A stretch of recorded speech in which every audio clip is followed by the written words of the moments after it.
Thumbnail देख करके तो आप गेस कर ही चुके हैं कि आज मैं आपको बताने वाली हूँ 10 मार्क्स का जो आपका प्रोज और पोएट्री से क्वेश्चन पूछे जाते हैं 12th में इंग्लिश में, तो वो कैसे होगा। हालांकि ये बात सही है कि सारे सब्जेक्ट इजी हो सकते हैं, लेकिन इंग्लिश जो है वो थोड़ा टफ होता है, क्योंकि उसमें जो है पढ़ने में थोड़ा प्रॉब्लम, याद करने में थोड़ा प्रॉब्लम, समझने में थोड़ा प्रॉब्लम होता है। तो चलिए मैं इसका सॉल्यूशन लेकर के आई हूँ कि आपको 10 मार्क्स कैसे लाने हैं आपके इंग्लिश में। ऐसा नहीं है कि सिर्फ 10 मार्क्स लाने हैं, आज का बस 10 मार्क्स का ही है आपका इंग्लिश पेपर में, कि प्रोज और पोएट्री से जो 10 क्वेश्चन पूछते हैं वो कैसे पूछते हैं, और वो कौन कौन से प्रोज में राइटर आते हैं और पोएट्री में आपका पोएम आता है।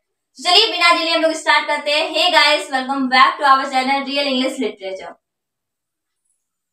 सबसे पहले आज हम लोग प्रोज जानने वाले कि प्रोज में कौन कौन से आपके प्रोज पढ़ने होंगे, जिसमें कि कोई एसे है, कोई स्टोरी है और कोई नॉवेल है, इस टाइप का करके आता है। ठीक है, तो मैं बता दूं आपको, जो याद करना ना, पहले आप प्रोज याद कीजिए या तो पोएट्री का पोएम याद कर सकते हैं, डजंट मैटर। अभी से स्टार्ट कीजिए क्योंकि फरवरी में आपका पेपर है। इंडियन सिविलाइजेशन एंड कल्चर, पहला पोएम है आपका इंडियन सिविलाइजेशन एंड कल्चर, जो कि लिखा गया है महात्मा गांधी के द्वारा। किनके द्वारा? महात्मा गांधी के द्वारा। अब नेक्स्ट है आपका Bharat is my home, Bharat is my home, जो कि आपका डॉक्टर जाकिर हुसैन के द्वारा लिखा गया है, डॉक्टर जाकिर हुसैन के द्वारा लिखा गया है। नेक्स्ट है a pinch of snuff, a pinch of snuff, जो कि मनोहर मालगोंकर के द्वारा लिखा गया है। नेक्स्ट है I have a dream, I have a dream, जो कि आपका मार्टिन लूथर किंग के द्वारा लिखा गया है। इसका शॉर्ट फॉर्म होता है एम.एल. Kings junior. ठीक है, नेक्स्ट है आपका ideas that have helped Mankind, जो कि आपका बर्टन रसल के द्वारा लिखा गया है, बर्टन रसल के द्वारा।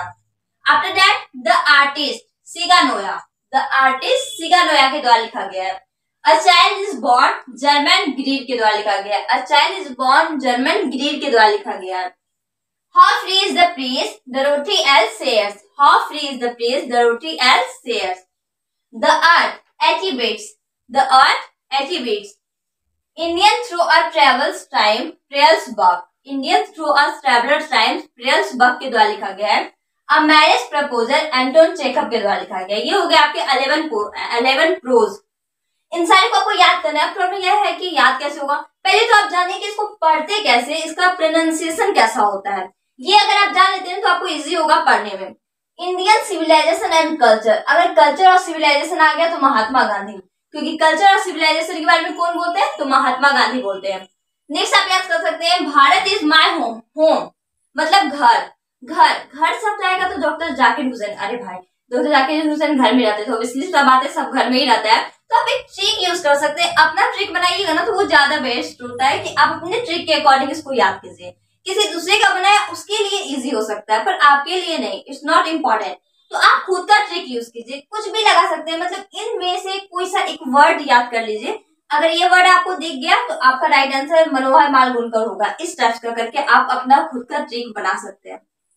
जैसे कि अ child is born, a child is born, अगर अ चाइल्ड आ गया मतलब चाइल्ड से रिलेटेड आ गया कि अ चाइल्ड इज बॉर्न किसके द्वारा लिखा गया, तो ये समझ में नहीं आता। अच्छा चाइल्ड आ गया तो चाइल्ड में आपका जर्मन ग्रीड, जर्मन ग्रीड, इस टाइप का करके आप स्पेलिंग भी याद कर सकते हो और फुल फॉर्म भी आता है। हाँ याद रखिएगा, फुल फॉर्म भी आता है आपका राइटर का। तो इससे आपको मिल जाएंगे 5 मार्क्स, और 5 मार्क्स आता है आपका पोएट्री से। जैसा कि आपको पता है कि 100 ऑब्जेक्टिव पूछा जाता है, जिसमें कि मैंने अभी 11 आपको प्रोज से बताया। ये हो गया आपके प्रोज सेक्शन से। अब बात करते हैं पोएट्री में आपको कौन कौन से पोएम पढ़ने होते हैं। पोएट्री जो है ना थोड़ा याद करने में बहुत ज्यादा आसान होता है, तो चलिए देखते हैं उसमें आपको याद क्या क्या करना है।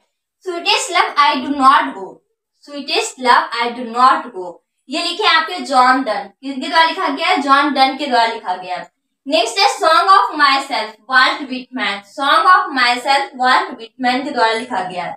Not the leaves are falling fast, not the leaves are falling fast, W.H. Auden के द्वारा लिखा गया है, W.H. ऑर्डन। और टू ऑटम, जॉन कीट्स, और to autumn, John Keats. And epitaph, Walter de la Mare, and epitaph, Walter de la Mare के द्वारा लिखा गया है। The soldier, Rupert Brooke, the soldier, Rupert Brooke के द्वारा लिखा गया है। नेक्स्ट है आपका Macavity the mystery cat, Macavity the mystery cat, T.S. Eliot के द्वारा लिखा गया है। Fire hymn, KKN Daruwalla, fire hymn, KKN Daruwalla, Daruwalla थोड़ा अजीब सा नाम रहता है ना, फिर क्या ही कर सकते हैं, पहले के जमाने में ऐसा ऐसा ही नाम था। Snake, D.S. Lawrence, snake, D.S. Lawrence. My grandmother's house, Kamala Das, my grandmother's house, Kamala Das. पहले आप क्या करेंगे ना, पोएट्री को याद कर लीजिएगा, क्योंकि पोएट्री जब आपको तुरंत याद हो जाएगा ना तो आपको लगेगा बल्ले वाले ये याद हो गया तो फिर वो क्या चीज है। लेकिन अगर आप पहले ही कठिन से मतलब चीज याद करेंगे, डिफिकल्ट चीज याद करेंगे, तो फिर माइंड में सेटअप हो जाएगा, हमसे ना हो पाएगा ये। तो क्या करना है ना, पहले आपको पोएट्री याद करना है। पोएट्री सेक्शन का आप सारा याद कर लीजिए, बहुत आसान है। Sweetest love I do not go. Sweetest love ये अपनी प्रेमिका को कहते हैं कि मैं तुम्हें छोड़ के कभी नहीं जाऊंगा, या मैं तुम्हें छोड़ के नहीं जा रहा हूं। ये लिखा है जॉन डन, किनके द्वारा लिखा गया है, जॉन डन के द्वारा लिखा गया है। सॉन्ग ऑफ माई सेल्फ, जो खुद के लिए गाना गाते हैं ना, जो खुद के लिए, माई सेल्फ आ गया तो Walt Whitman, Walt Whitman. Now the leaves are falling fast, अब पत्ते तेजी से झड़ने लगे हैं। ये किसके द्वारा है, W.H. ऑर्डन के द्वारा लिखा गया। ओड टू ऑटम, मतलब ऑटम का जो प्रशंसा करते हैं ना, ऑटम सीजन आना बहुत ज्यादा अच्छे होता है, नहीं होता है, वैसे बहुत लोगों को बहुत नहीं पसंद होता है, लेकिन इनके अकॉर्डिंग ये जो है ना, ये इसकी मतलब एक पॉजिटिव एक्टिविटी को बताया है, पॉजिटिव चीज को बताया है, जिससे कि अगर ये पोएम पढ़ने के बाद क्या लगेगा ना कि ऑटम, वाह ऑटम आया तो मस्त है। तो जॉन किट्स के द्वारा लिखा गया ये। एन एपिटाफ वाल्टर डेला मेयर के द्वारा लिखा गया। 10 सोल्जर, सैनिकों के बारे में, ये किसके, रूपर्ट ब्रॉक के द्वारा लिखा गया। तो इस टाइप का करके आप अपना खुद का ट्रिक लगा सकते हैं ताकि आपको याद करने में आसानी हो। पोएट्री सेक्शन में आपका 10 था जो कि मैंने बता दिया। इन सारे को आपको याद करना होगा एट एनी कॉस्ट, ताकि 10 मार्क्स की बात है ना, इतना इजी नहीं है। 10 मार्क्स आप इससे आसानी तरीके से ला सकते हैं, बाकी तो थोड़ा डिफिकल्ट भी हो सकता है, लेकिन मेरे अकॉर्डिंग क्या है ना, सबसे पहला काम आपका होता है पोएट्री और प्रोज याद करना। अपने ट्रिक लगाइए, अपना यूज कीजिए, अपना ट्रिक यूज कीजिए। नहीं होता है तो रट्टा मार लीजिए, क्या ही जाता है। पर मेरे अकॉर्डिंग ना अगर आप इसको याद कर लेंगे ना तो ज्यादा वेस्ट होगा, ताकि कोई पूछ भी ले तो आप आंसर बता सकें। तो ये हो गया आपका पोएट्री और प्रोज, जहां से आपका मार्क्स आता है 10 मार्क्स आता है। कम बड़ी बात नहीं है, 10 मार्क्स आता है आपको। तो you will have to complete that, you will have to remember it. And मिलते हैं फिर नेक्स्ट वीडियो के साथ कि और भी आपको मार्क्स कैसे लाने हैं आपके बोर्ड एग्जाम में।